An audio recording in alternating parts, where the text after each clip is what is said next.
Queridos hermanos y amigos, entramos en el capítulo 4 de esta primera epístola del apóstol Pedro. Y voy a leer los 11 primeros versículos.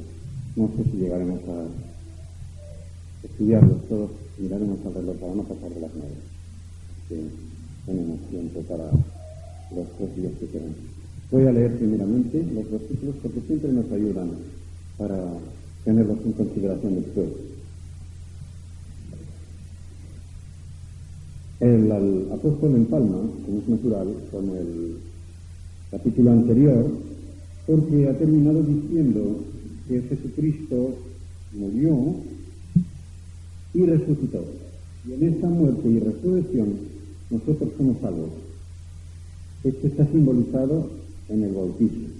Por eso ha dicho que el bautismo corresponde hoy a aquellos que no salvan, no, pero tiene un simbolismo de una buena respuesta, inspiración de Jesús, una buena respuesta, de una buena conciencia a la pregunta de Dios que ofrece la salvación por la resurrección de Jesucristo. Y después de esta muerte y de esta resurrección ha subido al cielo, está sentado a la diestra del Padre y allí está dominando. Está por encima de todos los tronos, dominaciones, ángeles, autoridades, potestades y demás. Y ahora él va a decir por qué, a fin de que nosotros sigamos justificadas, ya que él ha padecido por nosotros también tenemos que morir al pecado con él, para vivir con su vida. Aunque esto les va a extrañar mucho a la gente que nos rodee y sea inconversa, especialmente a los amigos o amigas que hayamos tenido antes de la fundación, se les va a hacer una cosa muy rara y nos van a insultar. Pero él dice, no tengáis miedo porque Dios os dará a todos. Cada uno de ellos dará respuesta. Y exhorta a la vigilancia y a que cada uno explote, o mejor dicho, ponga al servicio de Dios a tope cualquier don que por medio del Espíritu Santo le haya sido dado para la edificación de los hijos. Dice, puesto que Cristo ha padecido por nosotros en la carne, vosotros también armaos del mismo pensamiento, pues quien ha padecido en la carne terminó con el pecado, para no vivir el tiempo que resta en la carne conforme a las concupiscencias de los hombres, sino conforme a la voluntad de Dios. Baste ya el tiempo pasado para haber hecho lo que agrada a los gentiles, andando en lascivias, concupiscencias, embriagueces, orgías, disipación y abominables idolatrías. A esto, a todos los que siguen haciendo estas cosas, les parece cosa extraña que vosotros no corráis con ellos en el mismo desenfreno de disolución y os ultrajan. Pero ellos darán cuenta al que está preparado para juzgar a los vivos y a los muertos. Viene un versículo muy difícil que lo explicaremos porque hay mucha controversia sobre él, que para mí es tan claro. Porque por esto también ha sido predicado el Evangelio a los muertos, para que sean juzgados en carne según los hombres, pero vivan en espíritu según Dios. Mas el fin de todas las cosas se acerca. Sed pues sobrios y velad en oración, y ante todo, diciendo lo principal de todo, tened entre vosotros ferviente amor, porque el amor cubrirá multitud de pecados. Hospedaos los unos a los otros sin murmuración. Cada uno, según el don que ha recibido, ministrelo a los otros como buenos administradores de la multiforme gracia de Dios. Si alguno habla, hable conforme a las palabras de Dios. Si alguno ministra, ministre conforme al poder que Dios da, para que en todo sea Dios glorificado por Jesucristo, a quien pertenecen la gloria y el imperio por los siglos de los siglos. Amén. Como veis, en el momento en que termina con una doxología, amén, así sea o así es, significa que ahí ha terminado un pensamiento completo. Por eso, al hacer los títulos para nuestra Biblia, han cerrado ahí uno de los párrafos. Vemos, por lo tanto, de qué se trata. Seguir a Jesucristo en la vida y en la muerte. El que ha muerto al pecado, ha muerto al pecado. Tiene que vivir una vida nueva. Y esta vida nueva va a ser muy distinta de la que ha tenido antes.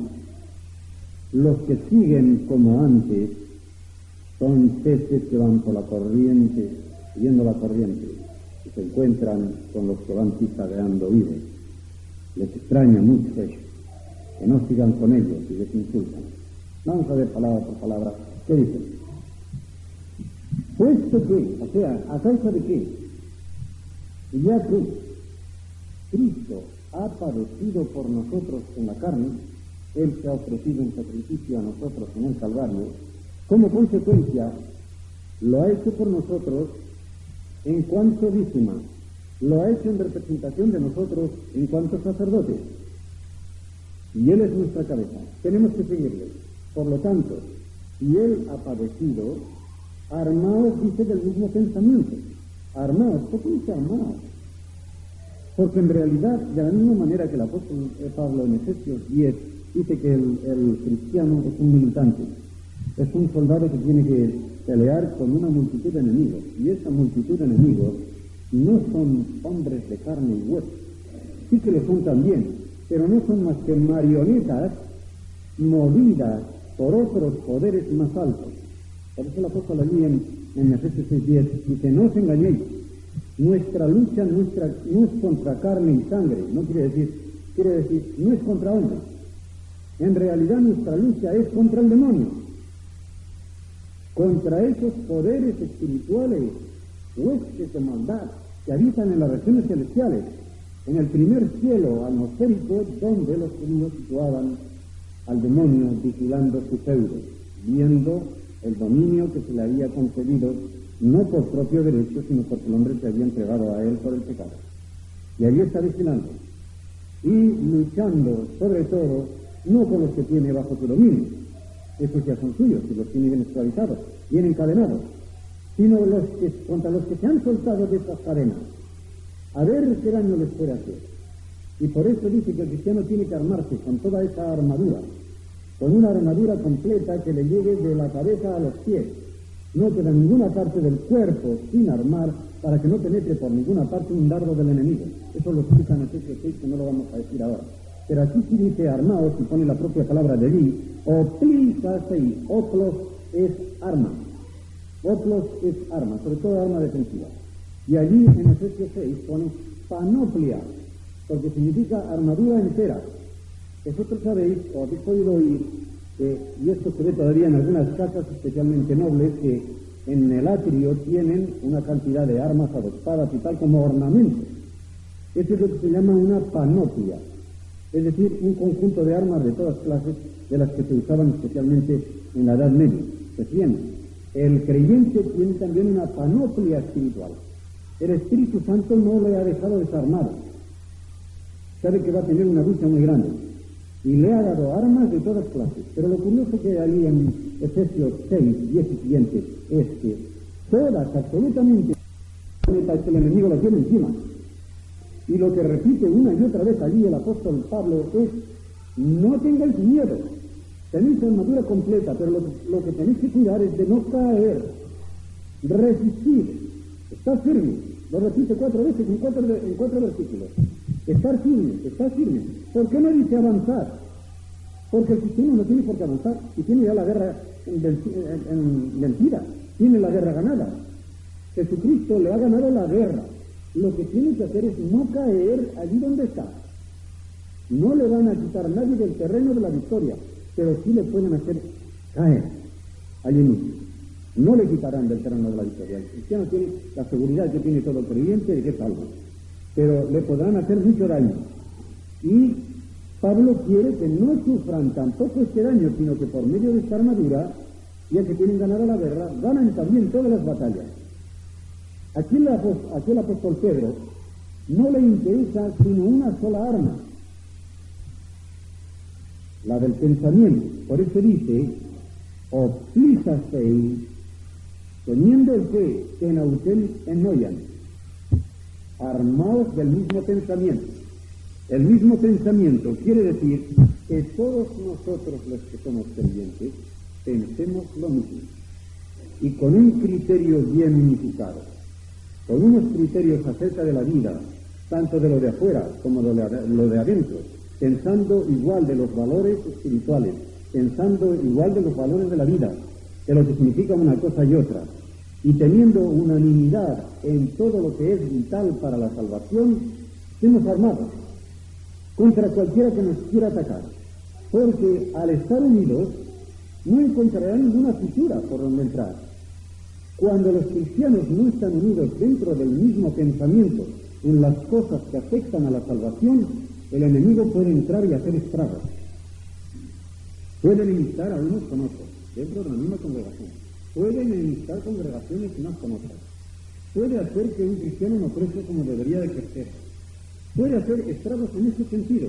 Sabe que no ganará la guerra, pero como sabe que puede ir ganando batallas y que perderá testimonio la Iglesia porque mientras se entretengan en estas luchas no van a salir a hacer la gran comisión y pasará como aquella famosa fábula de los podencos y de los galgos. ¿Recordáis? Aquellos pobres conejitos que estaban viendo cómo venían los perros por allí y les dicen un conejo al otro: no tengas miedo, que son galgos. No, que son podencos, que son galgos, que son podencos. Y mientras decían que eran galgos o podencos, vinieron los perros y se los comieron. Y esto es lo que el demonio quiere, que estemos luchando. Esto significa sí, que si esto está y nos detenemos en detallitos, tendrán mayor o menor importancia en la escala teológica. Pero lo que el demonio pretende a toda costa es que por medio de estos detalles nos divida, nos enemigue, no seamos del mismo pensamiento. Y cuidado que aquí en Noyan es un pensamiento práctico, que no va en las regiones de la abstracción, que no consiste en discutir filosofías o detalles teológicos que no tengan importancia, sino en cosas que pueden impedir lo que vale para la práctica de nuestra vida cristiana. Por lo tanto, armaos, dice, de todo este pensamiento, porque cuidado, no se trata de disquisiciones teológicas, se trata de algo muy serio, de que Cristo padeció en la carne, y que hay que estar preparados para padecer, y para padecer el ataque del enemigo, y nos tiene que encontrar no solamente armados, sino codo con codo. Esto es lo que dice, codo con codo. Armados todos del mismo pensamiento y del mismo pensamiento de que Jesucristo ha padecido en la carne, porque dice: el que ha padecido en la carne terminó con el pecado.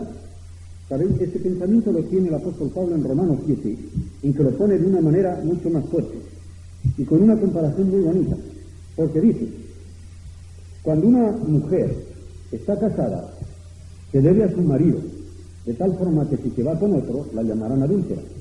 Pero en el momento en que se queda viuda, ya puede ir con otro y no la llamarán adúltera. Desde luego, si no está casada, la llamarán fornicaria, pero no adúltera. Y si se casa verdaderamente con otro, ya ninguna de las dos cosas. Está legalizada. Y ahora dice él: fijaos bien que por la muerte de Jesucristo, no solamente hemos muerto al pecado y a la muerte, hemos muerto a la ley. Es decir, teníamos un marido que era la ley y había que ser fiel a la ley. El que no cumplía la ley era un adúltero, y por eso el pueblo de Israel era llamado adúltero cuando no cumplía la ley. Le faltaba a su marido, le faltaba a su señor, sobre todo cuando se iban tras otros dioses, pero ese marido ha muerto. Y Pablo dice: ya no estamos bajo la ley, estamos bajo la gracia. Nos hemos quedado viudos, pero no viudos de la ley, pero casados con Cristo. Y por lo tanto ya no somos infieles si no faltamos a la ley. Lo que tenemos es que seguir a Cristo, porque si seguimos a Cristo cumpliremos la ley de Cristo. Y aquí viene a decir lo mismo, porque dice: fijaos bien, el que ha muerto está libre. El pecado solamente tiene fuerza en una persona viva. ¿Por qué?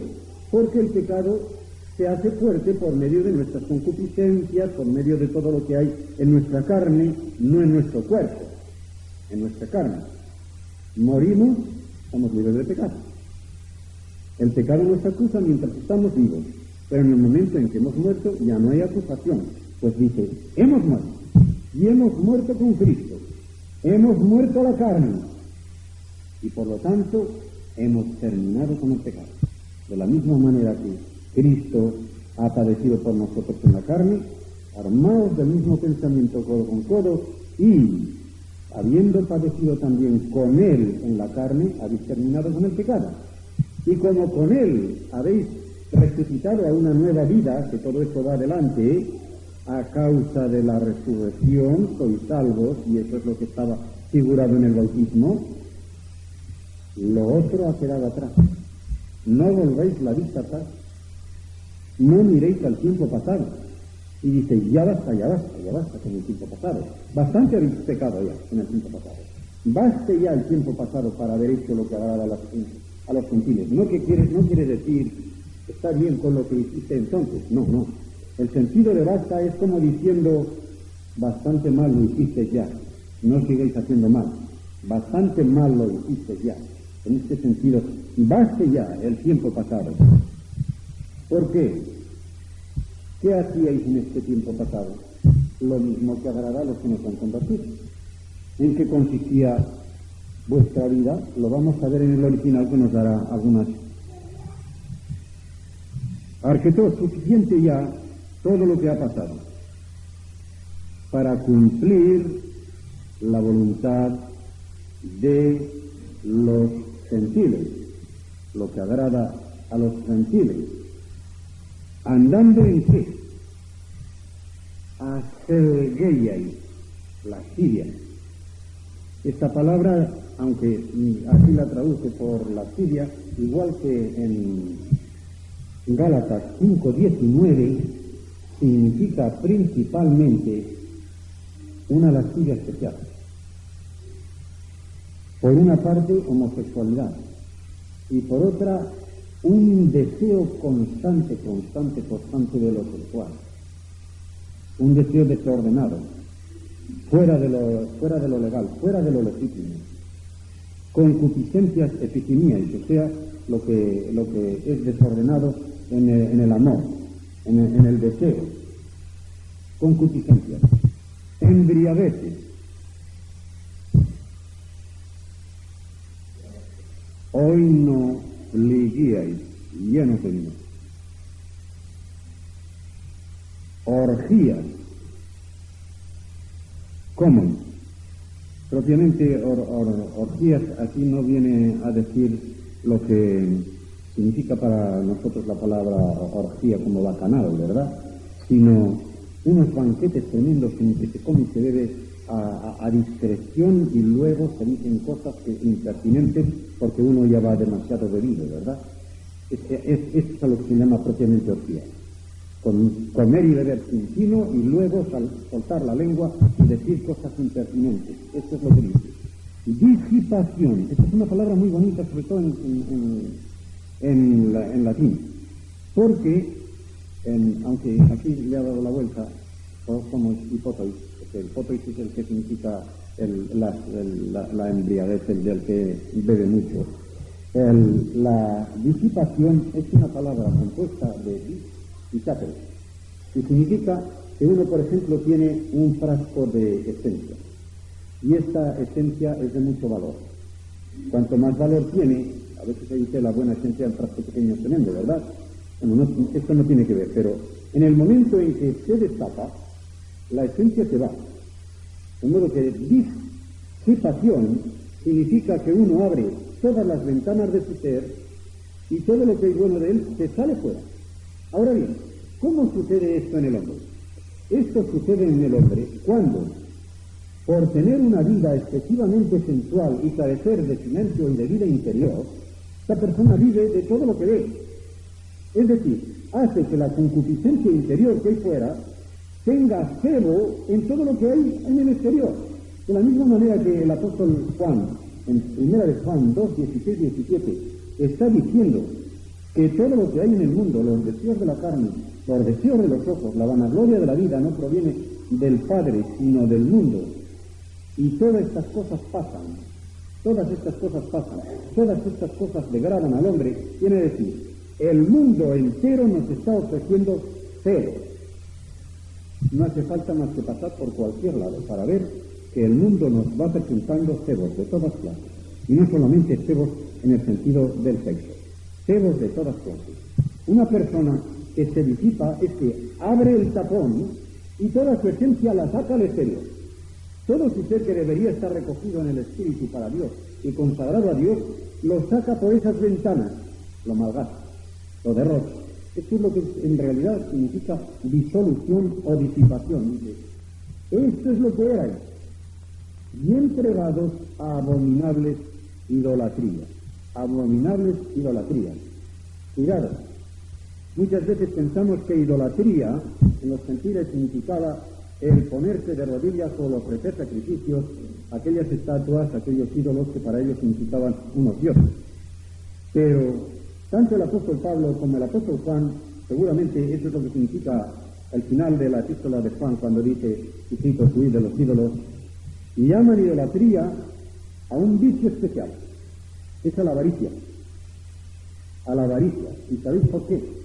Porque el Señor en el Evangelio, al decir que no se puede servir a dos señores, y por lo tanto, si uno no sigue a Dios, servirá al otro, al único que pone en contraposición con Dios, personificado, es al dinero. Y lo pone personificado con la propia palabra hebrea, que es mamón. Y mamón significa la preposición emi, que significa con, y el verbo amán, que significa tener seguridad. Es decir, una persona en este mundo no puede vivir sin una seguridad, y esa seguridad la pone en algo que está encima de él, en un señor, diríamos hoy, en un señor. Pues bien, no podéis servir a dos señores. ¿En qué sentido? Una persona puede servir a dos señores cuando estos señores le exigen, por ejemplo, la mitad de su trabajo o la mitad de su tiempo. Y uno le dice, mira, usted viene a trabajar a mi oficina por la mañana y después por la tarde la tiene usted libre. Viene otro señor y le dice, ¿puede usted trabajar a mí por la tarde? Y dice, sí, la tarde la tengo libre. Usted puede servir a los señores y ninguno de los dos se puede enfadar, porque el contrato es por mediodía y con los dos sirve. Pero resulta que estos dos señores que Jesucristo nos dice en el Evangelio no se contentan con mediodía.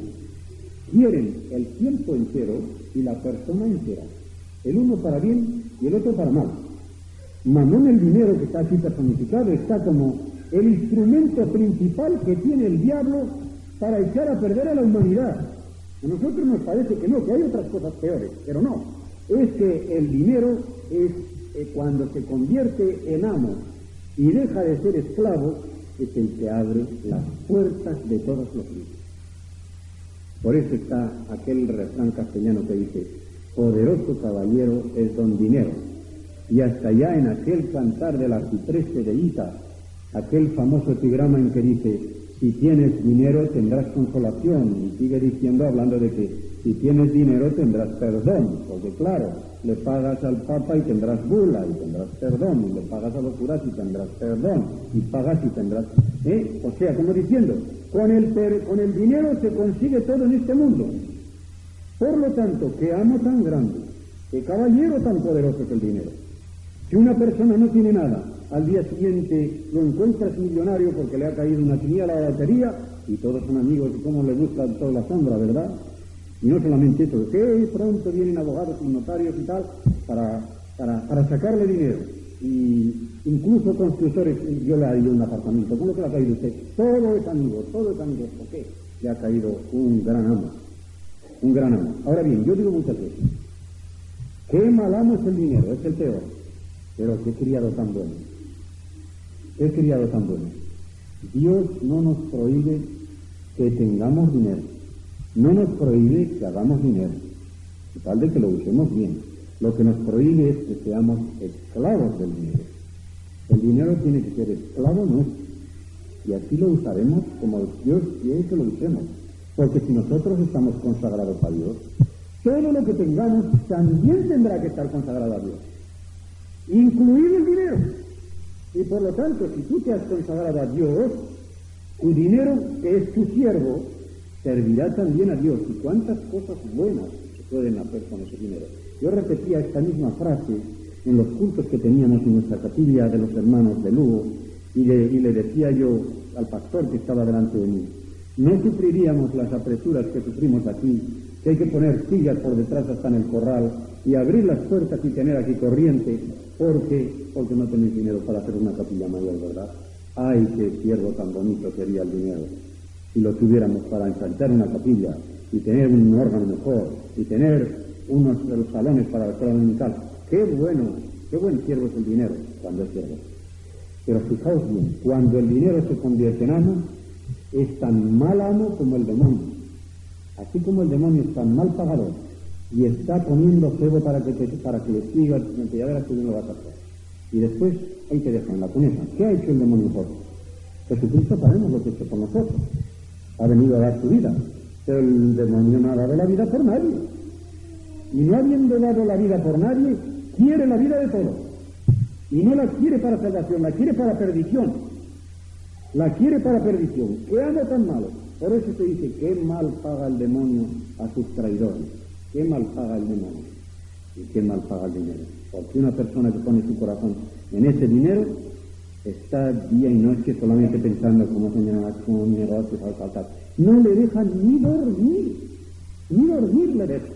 El negocio, que al fin y al cabo es el dinero, lo tiene a su servicio, bien, el Señor lo ha dado, pues emplearlo debidamente, sin explotar a nadie, usarlo para cosas del Señor, usarlo debidamente para un confort necesario para la familia, para una previsión para el mañana. Todas estas cosas son muy buenas, pero con tal de que sea siervo, de que nunca sea una. Y por eso cuando llega el caso dice, esto es idolatría, dice Pablo, la avaricia, lo cual es idolatría. Y el apóstol Juan cuando termina, y después de decir que no hay más que un solo Dios verdadero, hijitos, huid de los ídolos, guardaos de los ídolos. Y él sabía que para aquel tiempo el dinero ya era un ídolo. No hay más que ver contra quienes está escribiendo. Cuando leemos a esto, veremos Dios mediante. Pues bien, basta ya con todo esto. Y ahora dice, a la gente que sigue con este camino, andando en orgías, en comilonas, en lascivias, en concupiscencias, como diciendo, dando rienda suelta a todo lo que les viene en gana, según la carne, a todos estos, tener en cuenta que todos estos están muertos en sus delitos y pecados todavía, no han sido unificados, y según Efesios 2, están siguiendo la corriente. Veréis lo que tiene que ver esto con la corriente. En los cuales, les dice a los efesios, vosotros también estuvisteis en este camino, como lo dice aquí, baste ya el tiempo pasado para haber hecho lo que agrada a los gentiles, a los inconversos, andando en esto, tal. Y aquí Pablo empieza, en los cuales anduvisteis en otro tiempo, cuando estabais muertos en vuestros delitos y pecados, en los cuales anduvisteis en otro tiempo. Vuestra conducta era esta, porque andar en la Biblia es la conducta de una persona. Por eso camino equivale a conducta. Y cuando Dios, por ejemplo, en Isaías 55:8, le dice a su pueblo, rebelde, mis pensamientos no son vuestros pensamientos, y vuestros caminos no son mis caminos, quería decirles, no penséis como yo, ni andáis como yo. Vuestra conducta, a pesar de llamaros el pueblo de Dios, va en contra de la mía. Yo soy santo y vosotros no. Vuestra conducta va en contra de la mía. Eso quiere decir, vuestros caminos no son mis caminos. Y yo pienso santidad, vosotros pensáis abominación. Mis pensamientos tampoco son como los vuestros. Pues arrepentíos y que vuestros pensamientos sean como los míos y vuestra conducta como la mía. Cambiar de mentalidad, ya está. Entonces pensamos como Dios y vamos a andar como Dios. Pues bien, siguiendo la corriente de este mundo, de los mundanos, aquí mundo está en sentido malo, pero bajo el dominio del príncipe de la potestad del aire. Efesios 6, ¿veis? Del que está en el cielo atmosférico, las huestes de maldad que están ahí en los aires vigilando su feudo, esos son los que rigen. Y ese mundo que sigue esa mala corriente, está siguiendo la corriente que le impone es el espíritu que ahora opera, hace su energía, dice el original, energiza, les da su poder para que hagan lo que hacen a los hijos de desobediencia, entre los cuales también nosotros todos vivimos en otro tiempo. en los deseos de nuestra carne, haciendo la voluntad de la carne y los pensamientos malos, y por naturaleza éramos hijos de ira, estábamos condenados, lo mismo que los demás. Pero Dios, que es rico en misericordia, tuvo compasión de nosotros. Ya viene todo lo de la salvación, después de ese pero. Nosotros también íbamos como ellos, y lo dice el mismo Pablo, íbamos siguiendo la corriente, siguiendo la corriente. ¿Quiénes siguen la corriente? Los peces muertos, flotando y del río al mar, pero muertos, no sirven para nada. Pero cuando Dios rico en misericordia despierta y resucita a uno de esos que sigue la corriente bajo el dominio del príncipe de este mundo, el de la potestad del aire, entonces vive. Y al vivir ya no sigue la corriente, ya va contracorriente. Contracorriente se llama eso. Zigzagueando. Ves a un pez vivo y con qué libertad se mueve en el agua y no sigue la corriente flotando, no, sino que zigzaguea por allí. Ahora bien, pasa lo siguiente. Como el río es la vida, las coplas de Jorge Manrique, nuestras vidas son los ríos que van a dar a la mar, y todos vamos a la misma mar, a la tumba, y vamos por el mismo río. Pero la diferencia es que unos van siguiendo la corriente, flotando como peces muertos, y otros van, pero zigzagueando como peces vivos. Y claro, el que zigzaguea como pez vivo y va contra corriente, se encuentra con los peces muertos que siguen la corriente. Muertos espiritualmente, vivos físicamente, con la suficiente vida física para darse cuenta de que aquellos amigotes que también iban siguiendo la corriente muertos, ahora han cambiado de dirección. Iban desorientados, pero el Espíritu Santo, al hacerlos vivos, los ha orientado en dirección contraria. Siguen al norte, no siguen al sur. Van en dirección de Dios, no van en dirección siguiendo al demonio y siguiendo hacia la corrupción. Y claro, al atravesarse en el camino dice, pero tú, ¿qué te pasa a ti? ¿Qué te han dado? ¿Ya no quieres venir al bar? ¿Ya no quieres venir a tal? ¿Ya no quieres venir a? ¿Ya no quieres venir a? Pues no. Como decía aquel, yo antes tenía un caballo, iba siempre a caballo. Y naturalmente, como le gustaba mucho beber, ya tenían junto a la taberna donde él bebía, allí ataba su caballo. Ya sabían sus amigos dónde encontrarlo, donde veían el caballo y ya estaba él bebiendo. Pero un día, pues, no está el caballo. Y miran un poco más allá, pues efectivamente sí que estaba el caballo, pero no estaba a la puerta de la taberna, estaba a la puerta de la capilla. Dice, ¿qué le ha pasado a esto?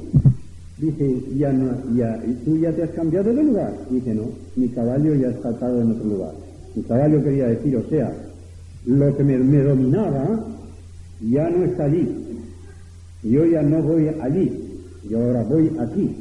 Pues al encontrarse los unos con los otros, les insulta.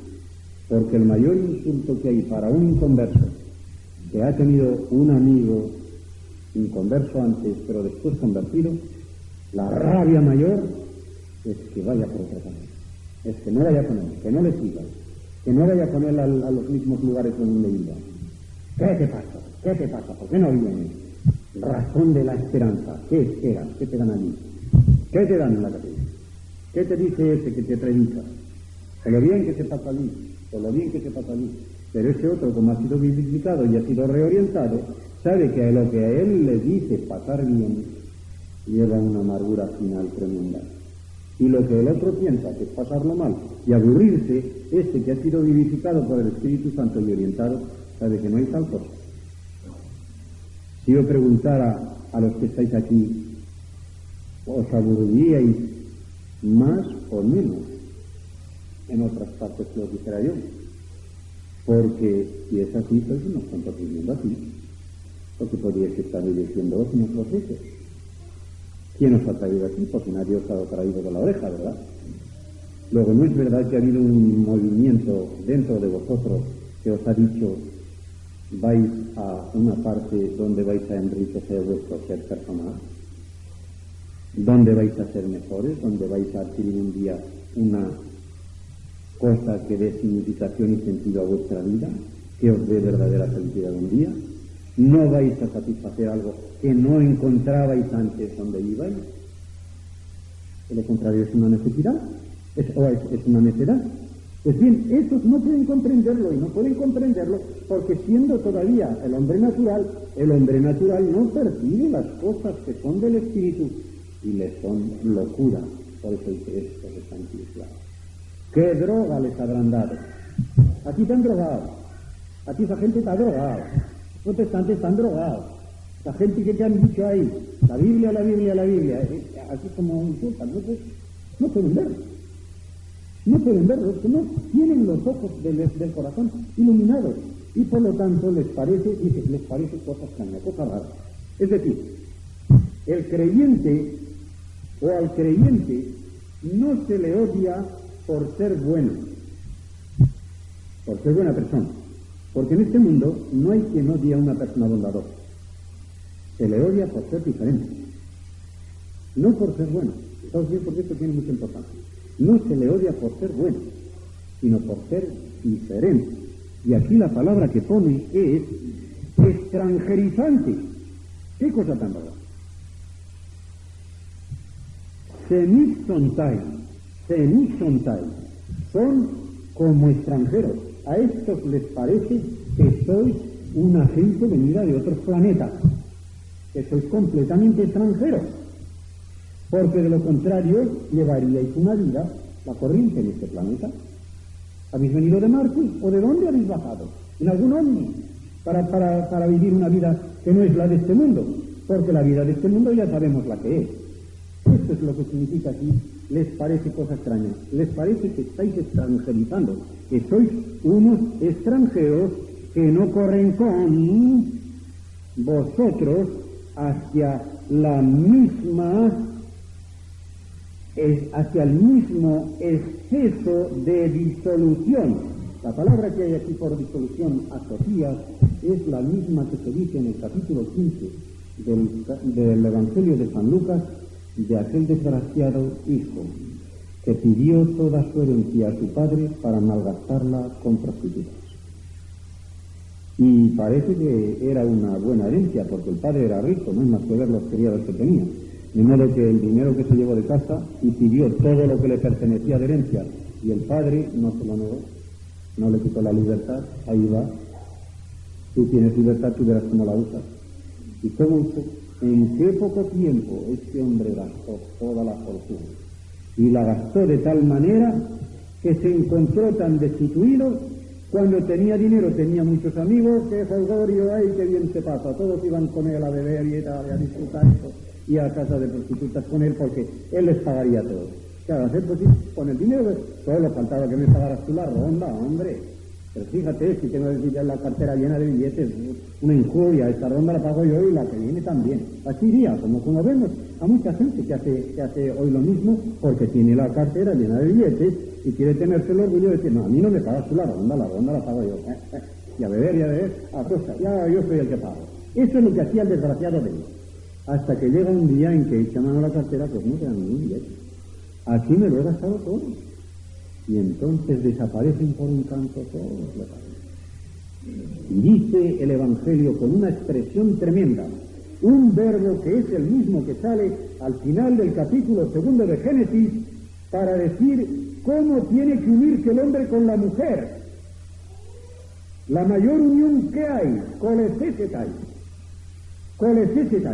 como la goma de pegar, así tiene que unirse. Dice, pues ese pobre muchacho se encontró tan destituido que al primer ciudadano que vio que tenía un negocio con algo de dinero, se le pegó con una lapa. Y no te suelto, por todo lo que quieras tienes que darme porque me estoy muriendo de hambre.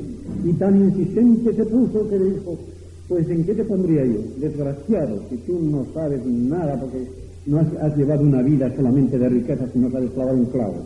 ¡Hala, a criar los perros que tengo! A los perros. Y dice allí trágicamente, ni siquiera le permitía que comiera de lo que comían los perros, porque hubiera querido comer. Allí hay un simbolismo muy bonito, ¿eh? Y es que el hombre no puede comer satisfecho de lo que comen los perros. Ahí también hay un simbolismo. Dice, hubiera querido comer del alimento de los cerdos no se le permitía. Es que el hombre no puede sentirse satisfecho con lo que es de los cerdos, ¿ya me entendéis? Cuando se dice una cerdada, ¿verdad? Pues este hombre hubo un día en que, viendo la miseria en que vivía, y que allí en su padre qué bien se comía, por ahí comenzó la cosa. Y dice, volvió en sí. ¿Qué quiere decir? Que había salido de sí. Igual que Adán cuando le preguntó Dios en el paraíso, Adán, ¿dónde estás tú?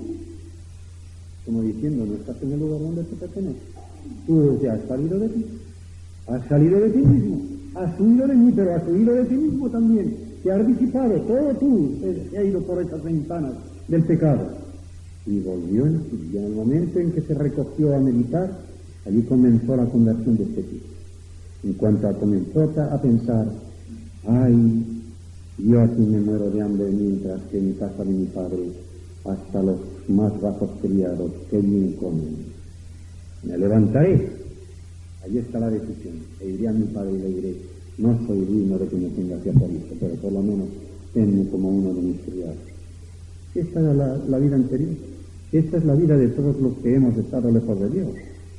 Hijos pródigos, pensando, malgastando todo lo que Dios nos había dado, todos los bienes que nos había dado, nuestras facultades, nuestro entendimiento, nuestro corazón, nuestra voluntad, hasta sentirse uno como un guiñapo.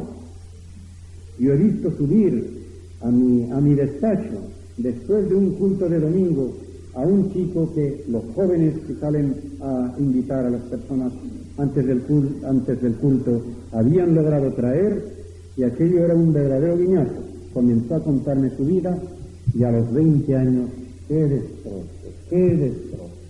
Estaba completamente destrozado.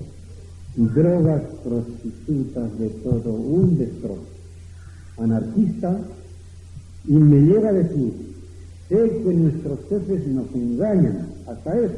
Y estaba tan ciego que aún así decía, pero yo tengo que dar la poca vida que me queda por algún ideal. Y hasta ahora no he encontrado ninguno. Me ha dicho el médico que no me quedan más que 3 años de vida y tanto me importa ya poco. Hasta eso. Porque estaba completamente derruido. Daba pena ver a aquel chico. Tuvimos una conversación muy larga. Yo esperaba que mira, quizás venga algún otro día, ¿verdad? Porque esta gente necesita mucha compasión, mucha compasión. Una persona tiene que pensar, ¿dónde estaría yo si hubiese tenido la infancia o la juventud que tuvo él? Prácticamente sin padre ni madre, prácticamente un desecho a él, y a los pocos años que lo coja cualquiera desde el arroyo. No tenemos que enaltecernos de la situación en que estamos. Ha sido una misericordia de Dios, hasta incluso el que hayamos estado en la familia en que hemos estado, y todo eso ha sido una gran bendición. Pero así es como ellos y nosotros habíamos corrido por el camino de disolución. Y estos no estando todavía iluminados, os ultrajan, os insultan. Dice, pero adelante, no tengáis miedo. Primero porque ya dan cuenta un día. El verbo que pone aquí, apodosos ixusin, es el mismo que se emplea cuando un criado o un superintendente o un administrador de un negocio, el amo le dice, señor fulano de tal, es día de balance, a presentar cuentas. A ver cómo ha llevado su negocio. A presentar cuentas. Dígame usted partida por partida, ingresos y gastos. A ver, dice, ¿y ahora en qué? ¿Y en qué forma saldrá su balance? Con déficit de rojo, pero muy por debajo. Y lo grandioso del caso es que cuando San Pablo en 2 Corintios 5:19 está hablando de que Cristo en el Calvario era el medio por el cual Dios nos estaba reconciliando, dice que en cuanto estaba de su parte, ya estaba quitando de nuestra cuenta corriente, porque este es el verbo que pone, todo el déficit que teníamos, pasándoselo a la cuenta de Cristo. Y como la cuenta de Cristo tiene un superávit tan grande, solamente con decir, Señor, te recibo, todo el déficit queda salvado. Qué bien se pueden presentar las cuentas delante de Dios cuando has puesto la confianza en Cristo. Porque por muy baja que esté tu cuenta, llena de pecados que te han bajado la cuenta y déficit, y cuánta deuda, y vas amontonando deuda, porque cada cosa que haces es una deuda mayor,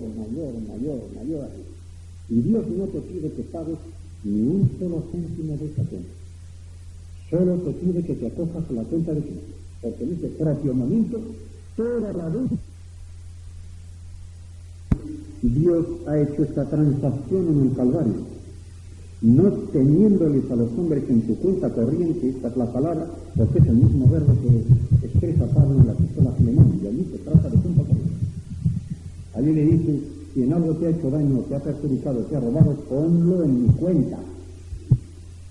Luego Pablo y Filemón llevaban una cuenta en la cual estaban las entradas y salidas de lo que el uno se daba al otro. Y el mismo verbo está en 2 Corintios 5:19. De modo que Dios está dispuesto a quitar de tu cuenta corriente todo el déficit que tengas y a pasárselo a Jesucristo, que te dará el superávit solamente con que recibas al Señor. La transacción que se hizo en el Calvario, que la recibas. Esto es lo que dice, viene aquí, aunque me haya desviado por este sitio, es muy conveniente, porque esta es la contrapartida de la cuenta que darán los que no crean. Porque entonces el que no se acoge por fe a Jesucristo es el loco que dice, yo no quiero que esta cuenta corriente mía se cambie, me quedo con el déficit. Así, pues con ese déficit darás cuenta a Dios cuando venga a juzgar a los vivos y a los muertos, y ten en cuenta que está preparado, Ellos darán cuenta al que está preparado, como diciendo, Dios tiene ya la hora fija en que va a llamar a su tribunal a todos a dar cuenta, y cada uno se presentará con su cuenta corriente,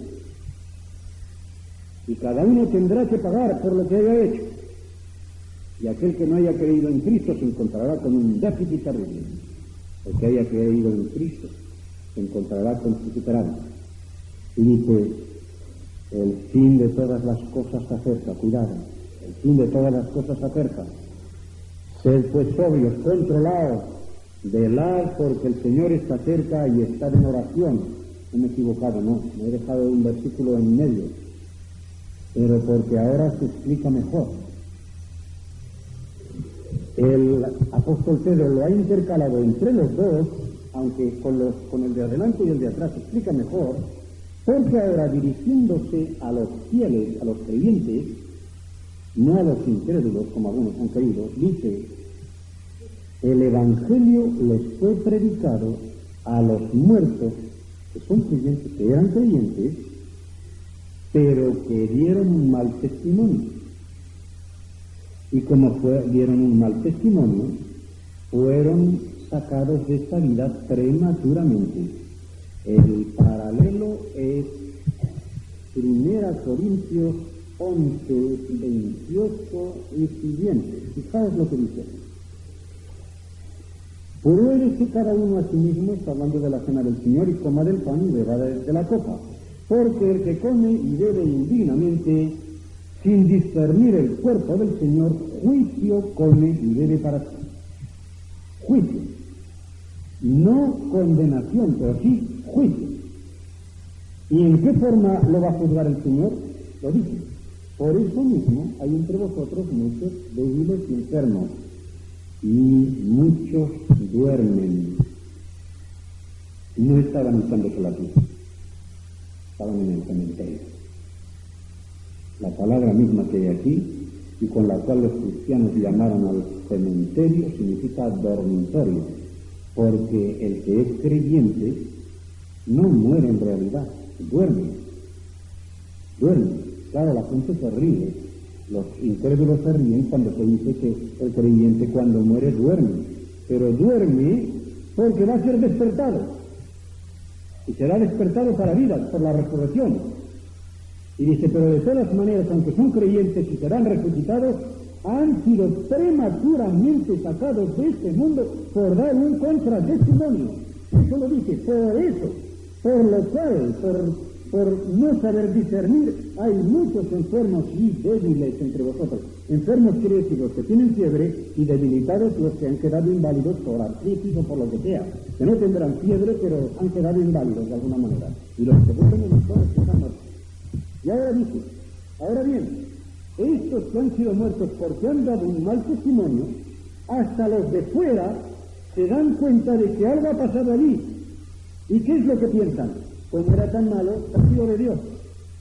Y luego me dirán a mí, que parecía tan bueno, iba a la iglesia y decía que era creyente, pero mira, ¿y qué enfermedad ha tenido? Y se ha muerto. Y ahora se entiende por qué dice que estos son juzgados en carne según los hombres. Es decir, para los hombres es un juicio de Dios. En lo que les ha sucedido en su carne ha sido un castigo de Dios. Pero viven en espíritu, según Dios. Dios que vive, Dios que conoce el interior, dice sí, como a mal creyente que no ha dado un testimonio, lo ha castigado y ha muerto.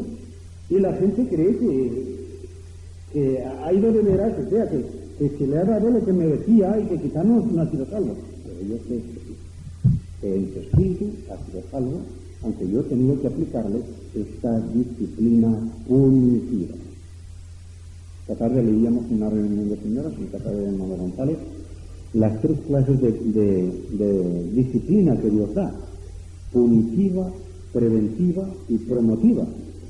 Y la primera es la punitiva, y es el verdadero castigo, que es pedagogía de Dios para todo creyente que no cumple con el testimonio que tiene que dar. Y Dios llega en estos testimonios, en algunos momentos, en un contratestimonio, a llevarse de aquí prematuramente a alguna persona.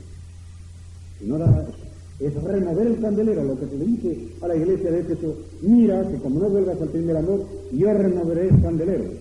Y se ha quedado de Éfeso una ruina. Pero lo que dice a una iglesia, lo dice también a cada creyente. No es que quiera decir que, claro, todo el que vive mucho es que ha sido muy bueno, y el que se muere de joven, que malo era. No. Hay que situarse dentro del contexto. Y dentro del contexto quiere decir que algunas de las muertes que han sucedido son debidas a un contratestimonio. No quiere decir que todos los que mueran jóvenes sean por contratestimonio, pero que algunos de vosotros, algunos de vosotros están enfermos, débiles, y muchos duermen. Por lo tanto, este es el modo de explicar, no hay otro. Este versículo que de suyo es difícil, pero tiene un contexto muy distinto del versículo 20 del capítulo anterior. Así que por esto ha sido predicado, se les fue predicado el Evangelio a los que ya están muertos. Y estos, según los hombres, han sido juzgados, o sea, castigados por Dios en la carne. Pero viven en espíritu, según Dios, su espíritu está vivo, y por lo tanto están salvos. Es el versículo 6, la palabra que pone para vivos es Zoe. Y recordaréis que cuando os expliqué las clases de vida, os dije que la vida eterna se llama Zoe o Zoe. Por lo tanto, no es que vivan otra vida, no, viven la vida real, la vida eterna. Vida del Espíritu, pero vida real, vida eterna, según Dios. O sea, Dios sabe que viven, aunque están muertos, y la gente cree que ha sido un castigo de Dios, juzgados según la carne. Este era el versículo más difícil, por eso he detenido en él. Y ahora dice, después de velar, de sobrios, velar en la oración, y ante todo, como diciendo, lo principal que necesitáis es, como siempre, el amor. Cuando San Pablo, en el capítulo 12 de la primera epístola a los Corintios, está diciendo todos aquellos dones extraordinarios de que gozaba aquella iglesia, a pesar de los recursos que tenían, dice que yo os voy a enseñar un camino más excelente. Y comienza aquel capítulo tan hermoso para quitar la superstición a cualquier creyente que tenga alguna que sea superstición. ¿Verdad que la gente tiene superstición al número 13? Pues mirad, es el capítulo 13 y no tiene más que 13 versículos. Doblemente supersticioso para que fuera supersticioso. Y el mejor de todos los versículos es el 13 además. Del mejor capítulo de la epístola, del himno grande al amor. Pues bien, ante todo, sobre todo, quiere decir, tener entre vosotros ferviente amor. Por ferviente pone la misma palabra que vimos en el capítulo primero, entrañablemente, que os dice que no significaba propiamente entrañablemente, sino en tensión, afanosamente. Esto es lo que quiere decir aquí también, porque está la misma palabra, está el mismo verbo, extener, seino, tensión, de donde viene tono, ¿verdad? O sea, afanaos por amaros los unos a los otros. En otras palabras, yo diría lo siguiente: hacer una especie de competición o de campeonato a ver quién ama más. Eso es lo que quiere decir el apóstol en el extener, porque también es la palabra que él usa, que el apóstol Pablo usa cuando está hablando de que él no es que ya sea perfecto en el sentido de haber alcanzado ya la resurrección, etcétera, sino que una cosa sí hace, igual que los atletas, olvidando lo que queda atrás, no mirando hacia atrás, sino hacia adelante, me extiendo, dice, y aquí está el verbo, este mismo verbo, me extiendo hacia adelante, hacia la meta del supremo llamamiento de Jesús. Siempre que explico yo esto me acuerdo de lo que hace 3 años, estando en estas islas afortunadas, había ido a ver al hijo, que ahora ya será un mozo, van a verle, de la casa donde estaba, de Paulino Rivero, en Ramón Cajal Quinta, a una competición en la piscina de Santa Cruz de Tenerife. Y el chico nadaba bien, y yo vi una cosa, había otros que nadaban mejor, pero el que iba el primero se volvió a ver si le seguían, y por el mero hecho de volverse se volvió en primer lugar, porque el movimiento que perdió al hacer así, mientras iban a ver si le seguía al otro, el otro le pasó y perdió el primer puesto. Esto es esencial y para mí me sirve de una comparación muy bonita para entender lo que quería decir San Pablo, que él no miraba atrás. ¿Por qué? Porque quería tener el primer premio. Lo dice en 2 Corintios 9, cuando dice que en las competiciones todos corren, pero uno solo se lleva el primer premio, y que él quería llevárselo. Él quería llevárselo, el primer premio. Y por eso dice, yo no miro atrás, no a ver quién me no, sino que me extiendo hacia adelante, corriendo sin parar hasta llegar a la meta. Entonces, esto es lo mismo que se nos ensalta en el ferviente amor. Vamos a hacer una competición, una especie, diríamos, de campeonato de liga o de copa, de lo que queráis, pero a ver quién es el campeón. Y el campeón tiene que ser el que ame y esté dispuesto a amar a los demás más que los demás puedan amarle a él. O sea que aunque encuentre menos amor, aunque reciba menos, él de más. ¿Cómo lo dice el apóstol Pablo en 2 Corintios? La grandiosidad de este hombre no se ve nunca mejor que en aquel capítulo en que dice, yo por mi parte estoy dispuesto a gastar todo lo que tengo y a desgastarme a mí mismo por vosotros, aunque amando más, sea menos amado. ¿Os dais cuenta de lo que significa este versículo? Es de lo más grandioso que escribió el apóstol Pablo, porque el corazón de aquel hombre era el reflejo vivo de Cristo, hasta poder decir lo que nadie ha dicho en la Biblia: imitadme a mí, como yo soy imitador de Cristo. Sed imitadores míos, como yo lo soy de Cristo. Jamás nadie en la Biblia se atrevió a decir, imitadme a mí más que Cristo. Y San Pablo, él tenía conciencia de que en todo procuraba ser como el Maestro, que Cristo vivía en él, que se había crucificado, y que Cristo era solo el que vivía en él, porque su yo estaba completamente muerto, estaba completamente crucificado. Y lo demuestra en ese versículo precioso, en el que dice, os amo tanto, que estoy dispuesto por vosotros a gastarlo todo y a desgastarme a mí mismo, aunque amándoos más, sea menos amado. Qué difícil es esto, hermano. Qué difícil es. Amar sin correspondencia lo que nos cuesta. Por mucho que amemos a una persona y le hagamos muchos favores, resulta que no nos da las gracias, nos es ingrata y no lo olvidamos. No lo olvidamos. ¿Por qué? Si nuestro amor hubiera sido tan fuerte como el del apóstol Pablo, olvidaríamos hasta que no nos había dado la gracia. Porque el que ama completamente, sin ninguna clase de egoísmo, hasta se le olvida que no le han dado las gracias. porque prefiere amar aunque sea menos amado, aunque sea menos correspondido. Este es el verdadero amor de Dios, el agape y el ejemplo de lo que Cristo hizo por nosotros. Y a esto es a lo que exhorta el apóstol Pablo en aquel lugar y el apóstol Pedro en este. Que sea vuestro amor ferviente, es decir, en tensión de ver quién puede más, en amar. Y dice, porque el amor cubrirá multitud de pecados. Esta frase es difícil porque tiene dos sentidos. Y claro, para ver cuál es el verdadero sentido, hay que acudir no solamente a su paralelo del Nuevo Testamento, que está en Santiago, sino a su paralelo del Antiguo, que es en Proverbios.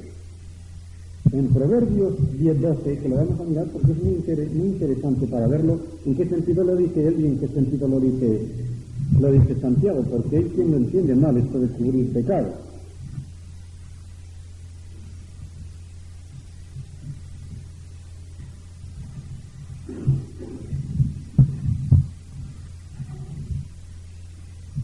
Proverbios 10:12.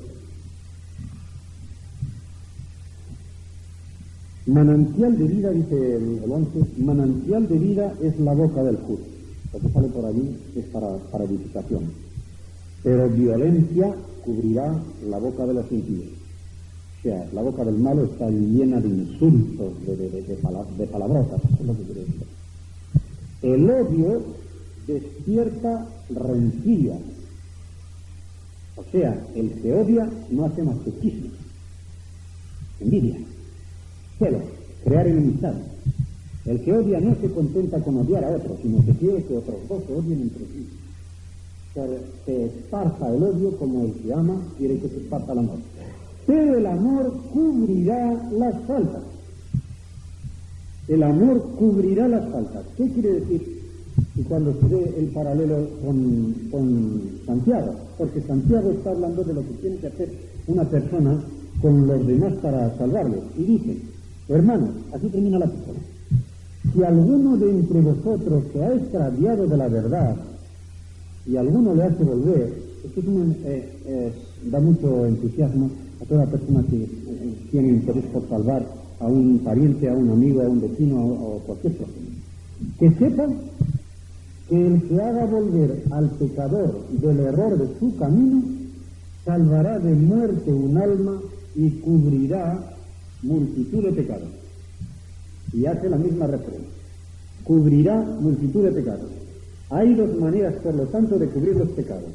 Una, Santiago hace a la referencia un sentido, y Pedro hace a la referencia otro sentido, lo cual es corriente también entre los escritores sagrados porque toman un sentido en un énfasis o en otro. Los pecados se pueden cubrir de dos maneras. Primero, si a una persona, por medio de tu testimonio y de tu palabra, la sacas del estado de perdición en que está, se le perdonarán los pecados quedarán cubiertos. Pero hay otra manera, mucho más sutil, y en la cual el amor tiene una fuerza muy grande, y es callar. Callar. Es decir, mientras el mal creyente o la mala persona todo lo que sabe lo divulga, y en el momento en que sabe una plaqueta de un hermano, le falta poco tiempo para decir, ¿sabes de esto? Parece tan bueno, ¿verdad? Pero tal. Está descubriendo pecados. Pero el amor, el verdadero amor, cubre los pecados. Cubre, tapa. A una persona le dicen una cosa de un hermano o de cualquier otro. Si es un creyente como debe ser, se lo calla. Porque si lo va diciendo, entonces va propagando. Y en vez de ir cubriendo, va descubriendo. Y en ese sentido es como está aquí en Pedro. El cubrir los pecados lo hace el amor. Y en ese sentido es en el que el apóstol Pablo, en 1 Corintios 13, entre las cosas grandes que dice del amor, es esta también. El amor es sufrido, es benigno. El amor no tiene envidia, no es faccioso, no se envanece, no hace nada indebido, no busca lo suyo, no se irrita, no guarda rencor, no se goza de la injusticia, de lo malo que hay, para decirlo enseguida, sino que se goza de la verdad. todo lo sufre, lo aguanta, todo lo cree, todo lo echa buena parte, no pierde la esperanza. Y cuando parece que la esperanza se pierde, aguanta, soporta todo lo que viene. Así puede hablar como habla del amor. Pues bien, empero, y con esto terminamos, el amor cubre multitud de pecados porque está siempre dispuesto a proclamar lo bueno y a callarse lo malo. Y además, con el amor es como se puede atraer a una persona que no se le atrae de otra manera, y entonces también se cubren sus pecados de la otra manera en que habla Santiago, o que se le trae a los pies de Cristo, y allí sus pecados serán cubiertos y borrados por la sangre de Cristo que limpia de todo pecado. Y ya pensaba llegar hasta más, pero nos quedamos ahí en el 9, no, el capítulo 5 es corto, de modo que no nos impedirá terminar en el tiempo establecido. Que el Señor nos ilumine para que hacemos conciencia.